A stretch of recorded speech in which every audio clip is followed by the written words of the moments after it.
Hello friends, welcome back to my YouTube channel the medico knowledge. और आज का ये जो थंबनेल जो मैंने बना रखा है, आप समझ गए होंगे कि ये टॉपिक किसके ऊपर है। क्योंकि ये चैनल आपको हर एक नॉलेज प्रोवाइड करता है, हर एक हेल्पफुल टिप्स करता है, खासकर उन मेडिकल स्टूडेंट के लिए जो हॉस्पिटल में रहते हैं पर उनको सीखने के लिए कुछ नहीं मिल पाता है। क्योंकि हॉस्पिटल में बहुत सारे बच्चे जाते हैं, उनकी जिज्ञासा होती है कि मैं बहुत कुछ सीखूं, आगे मैं कुछ करूं, पर वो सीखने में असक्षम रहते हैं क्योंकि वहाँ पे उनको सीखने को नहीं मिल पाता है। पर ये चैनल आपको बहुत ही हेल्पफुल करेगा हर एक चीज़ सिखाने के लिए। तो आज के इस टॉपिक में हम बात करेंगे कि हम किसी भी पेशेंट का ट्रीटमेंट कर रहे हैं तो उससे हम किसी भी पेशेंट का ट्रीटमेंट कर रहे हैं तो ट्रीटमेंट करने से पहले हमको ये जानना बहुत ज़रूरी है कि हर एक पेशेंट का नॉर्मल वैल्यू कितना होता है, उसका बीपी का वैल्यू कितना होता है, पल्स कितना होना चाहिए, ऑक्सीजन कितना होना चाहिए, रेस्पिरेटरी रेट कितना होना चाहिए। जब तक हम ये जानेंगे नहीं तब तक हम उसका इलाज नहीं कर पाएंगे। तो आज के इस वीडियो में हम यही बात करेंगे, तो आप इस वीडियो को अंत तक ज़रूर देखें, आपको बहुत ही जानकारी इस वीडियो से मिलने वाला है। आइए अब स्टार्ट करते हैं नॉर्मल वैल्यू के बारे में।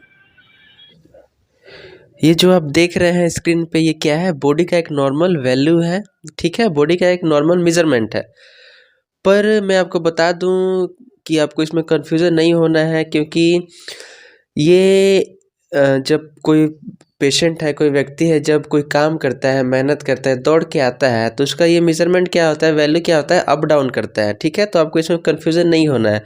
हम लोग इसमें जो भी बात करेंगे वो क्या है, एक रेस्ट कंडीशन का वैल्यू है, ठीक है। जब पेशेंट, जो कोई व्यक्ति एक रेस्ट कंडीशन में रहता है, जब उसका बॉडी रेस्ट में रहता है, तब ये वैल्यू मेजरमेंट होता है, ठीक है। तो अब हम लोग देखते हैं कि ब्लड मेल और फीमेल में कितना रहना चाहिए।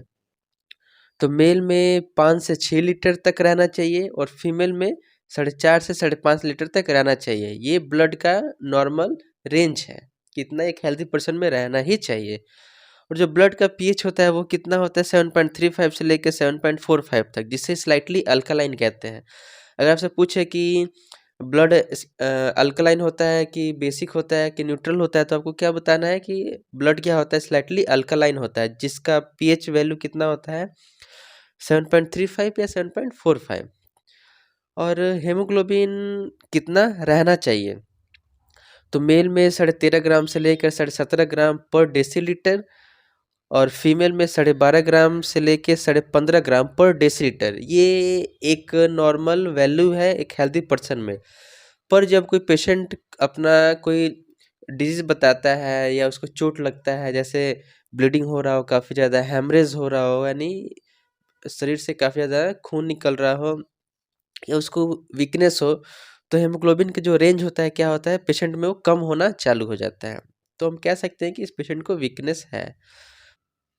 अब हम लोग देखते हैं कि बॉडी का टेम्परेचर कितना होता है। तो एक जो एवरेज होता है 98.6 डिग्री फ़ारेनहाइट या 37 डिग्री सेल्सियस, ये बॉडी का एक एवरेज टेम्परेचर है। इतना रहे तो अच्छा है।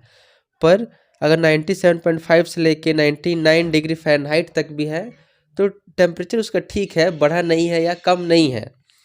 अगर 99 डिग्री फ़ारेनहाइट से ऊपर जाता है तब कहते हैं कि बॉडी का टेम्परेचर बढ़ा है, लेकिन इसमें वो कन्फ्यूज़न नहीं होना है, ठीक है। 97.5 से लेकर 99 डिग्री फ़ारेनहाइट तक रह रहा है तो कोई प्रॉब्लम नहीं है। पल्स रेट कितना होना चाहिए, तो 60 से लेके 110 बीट्स पर मिनट।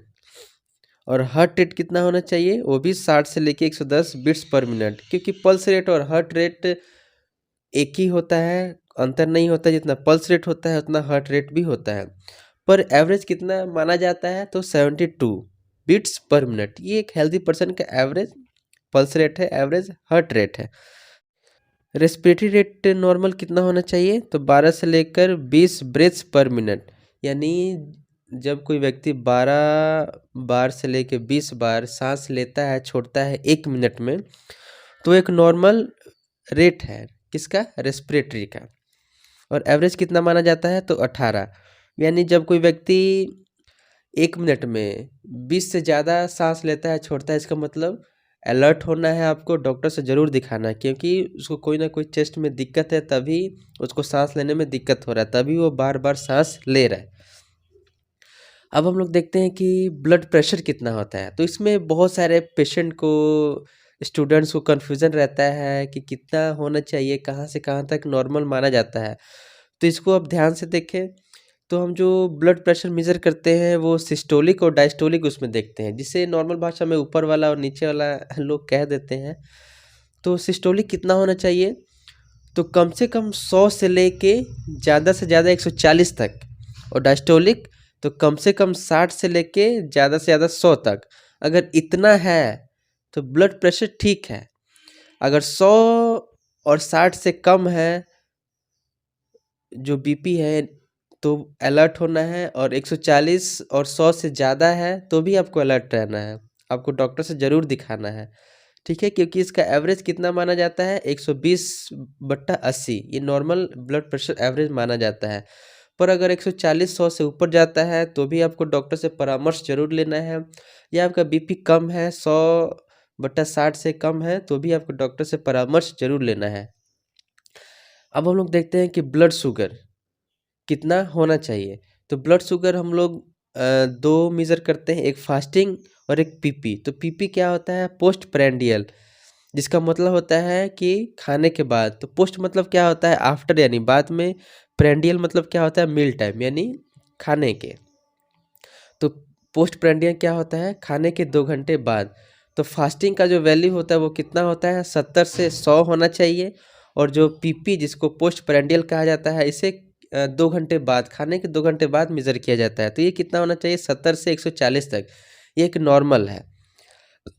अब हम देखते हैं कि O2 लेवल, जो कि कोरोना के टाइम पे बहुत ही इम्पोर्टेंट रोल ये रखता था, और जो भी कोरोना का जो नया वेरिएंट आया है ओमिक्रॉन, उस पे भी ये काफ़ी ज़्यादा वैल्यू रखेगा। इसलिए आपको जानना बहुत ज़रूरी है कि एक नॉर्मल पेशेंट में, नॉर्मल आदमी में ऑक्सीजन लेवल, जिसे SpO2 saturation percentage of oxygen कहते हैं, कितना होना चाहिए। 95 से 100% रहना चाहिए, एक नॉर्मल है। लेकिन अगर 95 से आपका कम है तो आपको अलर्ट होना है, ये नॉर्मल नहीं है, कोई ना कोई प्रॉब्लम है, आपको डॉक्टर से सलाह ज़रूर लेना है। क्योंकि ये बहुत ही मेन रोल रखता है एक हेल्दी पर्सन में, एक हेल्दी बॉडी में। उसके बाद ये जो हमने ऑक्सीजन लेवल देखा है, एक और ऑक्सीजन लेवल हम लोग देखते हैं ब्लड से, जिसे ABG कहते हैं, यानी आर्टेरियल ब्लड गैस, जो कि ब्लड से चेक किया जाता है। तो ये कितना होना चाहिए? तो 70 से 100% तक ये होना चाहिए। तो ये नॉर्मल एक होता है। तो ये हम लोगों ने देखा एक हेल्दी पर्सन का एक नॉर्मल कंडीशन, एक नॉर्मल मेजरमेंट, एक नॉर्मल वैल्यू कि कितना होता है। क्योंकि जब तक हम ये लोग जानेंगे नहीं, जब तक हम ये सब जानेंगे नहीं, तब तक हम किसी भी व्यक्ति का, पेशेंट का इलाज अच्छे से नहीं कर सकते हैं। क्योंकि नॉर्मल कंडीशन जानेंगे तभी हम एबनॉर्मल का इलाज कर सकते हैं। ठीक है, तो आप इस चीज़ को अच्छे से देखें, अच्छे से पढ़ें। आई होप ये वीडियो आपको काफ़ी अच्छा लगा होगा, और ये वीडियो आपके लिए काफ़ी हेल्पफुल भी होगा। अगर आप इस चैनल पे नए हैं तो प्लीज़ इस चैनल को सब्सक्राइब ज़रूर करें, और इस वीडियो को लाइक एंड शेयर ज़रूर करें। Thank you.